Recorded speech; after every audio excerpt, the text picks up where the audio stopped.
পৃথিবীর আর কোথাও কোন পরিষ্কার করার ক্লিনিক বাইরে হয় নাই। কোন ডাক্তার, কোন ইঞ্জিনিয়ার, কোন রাজনৈতিক, কোন এমপি, কোন মন্ত্রী কোন পরিবর্তন করার হাসপাতাল তৈরি করতে পারে নাই। কোন শিক্ষাবিদ, কোন ডাক্তার কোন পরিবর্তন করার ক্লিনিক বাইরে করতে পারে নাই। একমাত্র তোমার আমার নেতা, বিশ্ব নেতা মুহাম্মদ রাসূলুল্লাহ সাল্লাল্লাহু আলাইহি ওয়াসাল্লাম কোরআনের মজলিসকে, জিকিরের মজলিসকে, হক্কানি উলামায়ে কেরামের মজলিসকে কলব পরিবর্তন করা, কলব সুস্থ করার মজলিস বলেছেন। কথা বলেন ঠিক কিনা? আমার তো মনে হয় এই সন্ধ্যা থেকে এই পর্যন্ত যারা আলোচনা খেয়াল দিয়ে শুনছেন, আমি খোদার কসম খায়া বলতে পারি, এতদিন যারা বয়ান প্যান্ডেলে আসেন নাই, এতক্ষণ যারা বয়ান শোনেন নাই, এই বয়ান শোনার পরে কিছুটা হলেও একটু নাড়াচাড়া দিছে। কথা কয় না? যদি নাড়াচাড়া না দিত, ওই যুবক মুখে দাঁড়িয়ে নাই, মনে হয় কলেজে পড়ে নারায়ে তাকবীর আল্লাহু আকবার হুঙ্কার দিয়ে দাঁড়ায় গেছে। কথা বলেন ঠিক না? এর দ্বারা বোঝা যায় কলবের পরিবর্তন, নড়াচড়া শুরু হয়ে গেছে। কারণ এটা কলবের চিকিৎসার জায়গা। কোরআনের মজলিস, জিকিরের মজলিস, ইসলাহি মজলিস, হক্কানি উলামায়ে কেরাম, পীর মাশায়েখদের মজলিস, শায়েখে চরমনার মজলিস, শায়েখ আমিরুল মুজাহিদিন, পীর সাহেব চরমনার মজলিস, কলব পরিবর্তন করার মজলিস, কলব সুস্থ করার মজলিস। কথা বলেন ঠিক না? মুসলমান ভাইয়েরা আমার, একথা আমি বলতেছি না, আমার আল্লাহ ১,৫০০ বছর আগে বলে গেছেন। আল্লাহর নবীকে আল্লাহ বলেন, ওয়াযাক্কির ফাইন্না যিকরা তানফাউল মুমিনিন। জোরে কান্না আল্লাহু আকবার।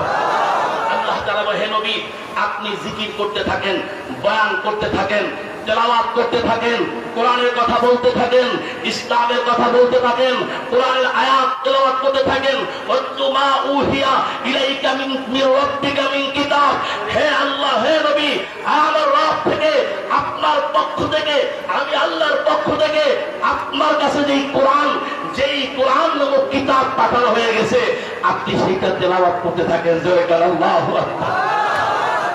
আপনি মুসলমান ভাইয়েরা আমার, মুসলমান ভাইয়েরা আমার, এই কোরআনের মজলিস কলব পরিবর্তন করার মজলিস। কথা বলে ঠিক কিনা? এই কোরআনের মজলিস, জাকিরদের মজলিস, কলব সুস্থ করার মজলিস।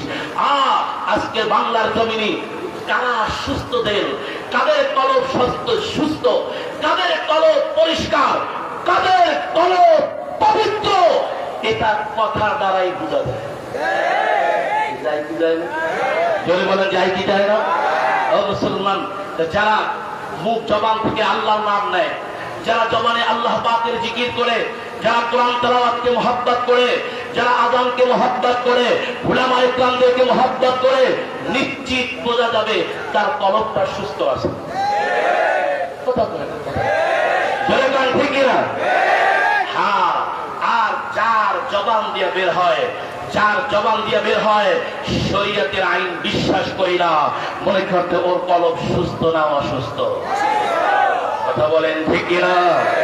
চাই সে পৃথিবীর যেই হোক, চাই সে যে হোক, যার জবান দিয়ে বের হবে শরীয়তের আইনে আমরা বিশ্বাসী নই, খোদার কসম ওর কলব সুস্থ না। আপনারা কি বলেন? কথা বলেন ঠিক কিনা?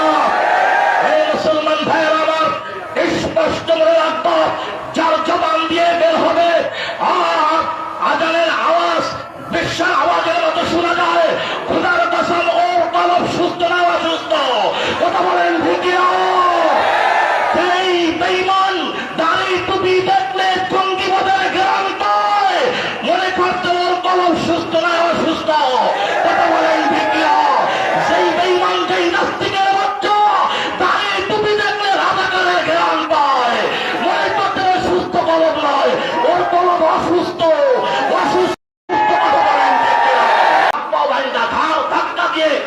জিকিরের মধ্যে নিয়ে আসবেন। কথা বলেন ঠিক কিনা?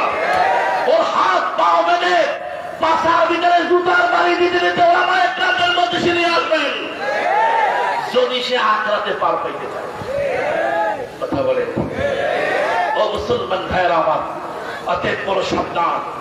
আপনি একটা কথা বলে ফেললেন, আমরা শরীয়তে আইনে বিশ্বাসী নয়, তো আপনি তো কোরআন হাদিস কিছুই বিশ্বাস করলেন না। কথা আপনি তো নামাজও বিশ্বাস করলেন না, আপনি ভোটের আগে টুপি মাথায় দেন কিসের লেগে? ও ভোটের লেগে না, চান্দাবাজি করার লেগা। হ্যাঁ